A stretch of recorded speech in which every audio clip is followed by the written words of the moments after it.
নমস্কার বন্ধুরা, উচ্চ মাধ্যমিক পাস করেছেন সবাই 8 তারিখে। এবং যদি আপনার উচ্চ মাধ্যমিকের মার্কশিটে, সার্টিফিকেটে, রেজিস্ট্রেশনে বা অ্যাডমিট কার্ডে হতে পারে নামের কোনো স্পেলিং ভুল আছে, টাইটেলে কোনো স্পেলিং ভুল আছে, ডেট অফ বার্থ ভুল আছে, বাবার নামে কোনো স্পেলিং ভুল আছে বা টাইটেলে কোনো ভুল আছে, সেক্ষেত্রে আপনি এই ফর্মটা ফিল আপ করে আপনার উচ্চ মাধ্যমিকের মার্কশিটে, সার্টিফিকেটে, অ্যাডমিট কার্ডে আপনার ডেট অফ বার্থ মানে আপনার বয়স বা আপনার নাম বা বাবার নাম সংশোধন করতে পারবেন। মনে রাখবেন, অনলাইনে কোনো অপশন নেই। আপনাকে আমি আগের ভিডিওতে দেখিয়েছি একটা, আর এটা দুটি ফর্ম আছে, এটা নিউ ভার্সনের ফর্ম হয়। তো এই ফর্মটা হচ্ছে পরে 5টা এখানে ঠিকানা আছে। পশ্চিমবঙ্গের মধ্যে 5টা অফিস আছে। সেই 5টা অফিস থেকে আপনার ডিস্ট্রিক্ট থেকে যেখানে কাছে হবে সেই অফিস থেকে আপনাকে এই ফর্মটা নিয়ে আসতে হবে বিনামূল্যে। ফর্মটা নেওয়ার সময় ওরা আপনাকে একটা সিল দেবে, সই করে দেবে এবং আপনাকে একটা সিরিয়াল নাম্বার দেবে। তাই 5টা ফর্ম, 5টা যে জায়গার নাম আছে সেটা আপনাকে দেখিয়ে দিচ্ছি আমি। প্রথমে দেখুন, application for correction on the admit card, marksheet এবং সার্টিফিকেট। এটা কিন্তু এইচএস যারা পাস করেছেন তাদের জন্য। কিন্তু প্রথম অফিস হচ্ছে সেন্ট্রাল অফিস, যেটা মেন অফিস, সেটা হচ্ছে বিদ্যাসাগর ভবন, যেটা আছে 99/2 ব্লক ডিজে, সেক্টর 2, সল্টলেক, কলকাতায় আছে। এখান থেকে আপনি নিতে পারবেন। এটা এখানে কারা যাবে? যারা এই কলকাতার আশেপাশে যাদের কাছে হবে তারা যাবে এখানে। দ্বিতীয়ত হচ্ছে Bardhaman regional office, WB council of HS education, BL হাতি road, Radhanagar post and district, Bardhaman. যদি আপনার ডিস্ট্রিক্ট এই বর্ধমান জেলায় হয়ে থাকে বা আশেপাশে কোনো জেলায় হয়ে থাকে, তো সেখান থেকে আপনি গিয়ে কিন্তু এই ফর্মটা কিন্তু এখান থেকে নিয়ে আসতে পারবেন। তারপর আছে কলকাতা। তো কলকাতার আশেপাশে জেলা হলে আপনি কলকাতা থেকে নিয়ে আসবেন। এরপর আছে মেদিনীপুর রিজিওনাল অফিস। তো আপনার মেদিনীপুরের আশেপাশে বাড়ি হলে বা ডিস্ট্রিক্টের আশেপাশে বাড়ি হলে সেখান থেকে আপনি এখান থেকে ফর্মটা নিয়ে আসবেন। এরপরে আছে নর্থ বেঙ্গল রিজিওনাল অফিস। এটা হচ্ছে আপনার দার্জিলিং, রাহুল সংকীর্তন ভবন, post office, north Bengal university, district Darjeeling. মানে আপনার জেলা থেকে যে জেলাটি কাছে হবে, যে জায়গাটি কাছে হবে, সেখান থেকে আপনি ট্রেনে বাসে গিয়ে ফর্মটা আপনি এখান থেকে নিয়ে আসবেন। বিনামূল্যে ফর্ম আপনাকে দেবে। এর জন্য আপনাকে এই চার্জগুলো দিতে হবে যেটা এখানে বলা হয়েছে। এখন তো 20 টাকা লাগছে না, 100 টাকা আপনার লাগবে। 100 টাকা, 300 টাকা, 500 টাকা, 700 টাকা, যত দেরি হবে তত আপনার কিন্তু টাকার অ্যামাউন্টটা বাড়বে সংশোধন করার জন্য।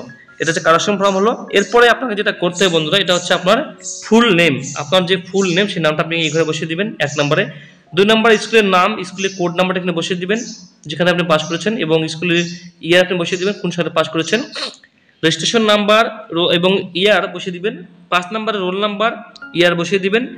এবং 6 নম্বরে বলছি নেচার অফ কারেকশন। তো আপনি এখানে নেম কারেকশন না ডেট অফ বার্থ সেটা আপনি এখানে বসিয়ে দিবেন। In case of correction in name, sir name বা, তো সেক্ষেত্রে আপনি যদি নাম বা টাইটেল কারেকশন করতে চাইছেন সেক্ষেত্রে এখানে কারণটা অবশ্যই মেনশন করে দিবেন যে জায়গাটায়। 8 নম্বরে আপনি ইমেল আইডি বসিয়ে দিবেন। 9 নম্বর ঘরটা বাদ দিবেন, এটা অবশ্যই কাজ, কিছু করতে হবে না আপনাকে। এই জায়গাটায় ছাত্র বা ছাত্রী এখানে সই হবে। আর এই ঘরটা দেখুন বন্ধুরা, এই জায়গাটায় কিন্তু অফিসের কোনো কাজ, আপনাকে কিছু করতে হবে না, এই ঘরটা আপনি বাদ দিয়ে দিবেন।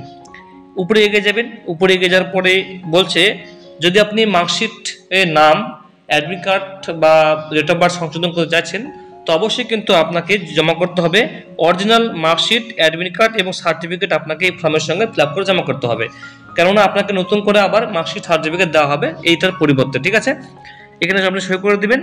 এরপর certificate of the head of the institution. তো এই ঘরটা আপনাকে, এই ঘরটা যেটা হচ্ছে, এই ঘরটা আপনাকে প্রথমত কি করতে হবে, এই ঘরটা আপনাকে প্রথমে এই জায়গাটা আপনাকে নাম লিখতে হবে। এই জায়গাটা বাবার নাম বসাতে হবে, রেজিস্ট্রেশন নাম্বার বসাতে হবে, রোল নাম্বার বসাতে হবে, সাবজেক্ট কি আপনার ছিল সেটা আপনাকে এখানে বসাতে হবে। এরপরে ক্যান্ডিডেট এখানে সই হবে 7 নম্বরে, ডেটটা এখানে বসিয়ে দেবেন। এই ঘরটায়, এই জায়গাটায় স্কুলের হেডমাস্টার সই করবে। এটা আপনি নিজেও ফিল আপ করতে পারেন বা হেডমাস্টার ফিল আপ করবেন, কোনো সমস্যা নেই। উপরে আরও এগিয়ে যাবেন, তারপরে specimen of letter of authority. এই জায়গাটায় আপনাকে আপনার নাম বসাতে হবে, রোল নাম্বার বসাতে হবে, যেটা আপনি কারেকশন করতে চাইছেন। যেমন হতে পারে সার্টিফিকেট, মার্কশিট, অ্যাডমিট কার্ড, সেটা টিকমার্ক করে দেবেন। যদি আপনি 3টাতেই ভুল থাকে তো আপনি 3টাতেই টিকমার্ক করে দেবেন। ঠিক আছে, এরপরে উপরে এগিয়ে যাবেন। এরপরে আপনার রোল নাম্বারটা বসাতে হবে, নাম্বার বসাতে হবে। এরপরে আপনাকে এখানে আপনার নামটা বসাতে হবে, ছাত্র বা ছাত্রীর নাম এখানে বসাতে হবে। আর উপরে এগিয়ে যাবেন, এই জায়গাটায় হেডমাস্টার কিন্তু সই এবার সিল মারা দেবে। ঠিক আছে, এখানে ছাত্র বা ছাত্রী সেখানে সই হবে। উপরে আরও এগিয়ে যাবেন, এই জায়গাটায় স্কুলের হেডমাস্টার অ্যাটেস্টেড করবে বা সিল দেবে। আচ্ছা, এরপরে এগুলো 1, 2, 3 নাম্বার দিয়ে এখানে শর্তাবলী দেওয়া আছে। কোনো ভুল ত্রুটি হলে সেটার জন্য কিন্তু আপনি দায়ী হবেন।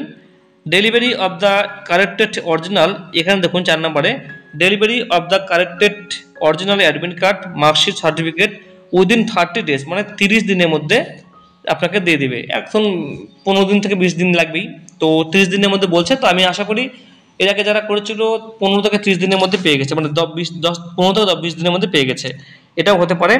আর আরও বলেছে যে 5 নম্বরে original admit card, marksheet, certificate আপনাকে জমা করতে হবে ফর্মের সঙ্গে। এই ফর্মটা আপনি অফিস থেকে নিয়ে আসবেন, স্কুলে সই করবেন, কাউন্টার সিগনেচার করা হবে, স্কুলে হেডমাস্টার সই করবে, ডিক্লারেশন লিখে দিবে।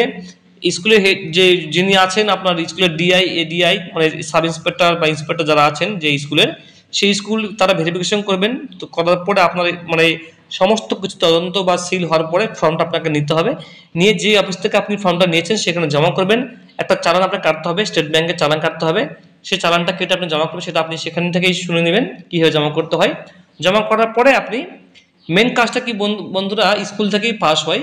যদি আপনার কোনো অন্য কোনো সমস্যা হয়ে থাকে, বিশেষ করে যেমন কোনো ডকুমেন্টসের কোনো সমস্যা থাকে, সেক্ষেত্রে আপনাকে কিন্তু আবার কোর্টের ফার্স্ট ক্লাস ম্যাজিস্ট্রেটকে দিয়ে আপনাকে কিন্তু একটা এফিডেভিটও করতে হতে পারে, সেটা কিন্তু আপনি শুনে নেবেন। এইগুলো সব কিছু করার পরে কিন্তু আপনারা জমা করবেন, জমা করার পরে আপনার হয়ে যাবে, আর আপনাকে নতুন করে কিন্তু মার্কশিট এবং সার্টিফিকেট দিয়ে দেবে। বন্ধুরা, যদি এই বিষয়ে নিয়ে আর কোনো কোশ্চেন থাকে অবশ্যই আপনি কমেন্ট বক্সে কমেন্ট করবেন, আর সাবস্ক্রাইব পাশে থাকবেন, ভিডিও ভালো লাইক করে দেবেন। Thank you so much.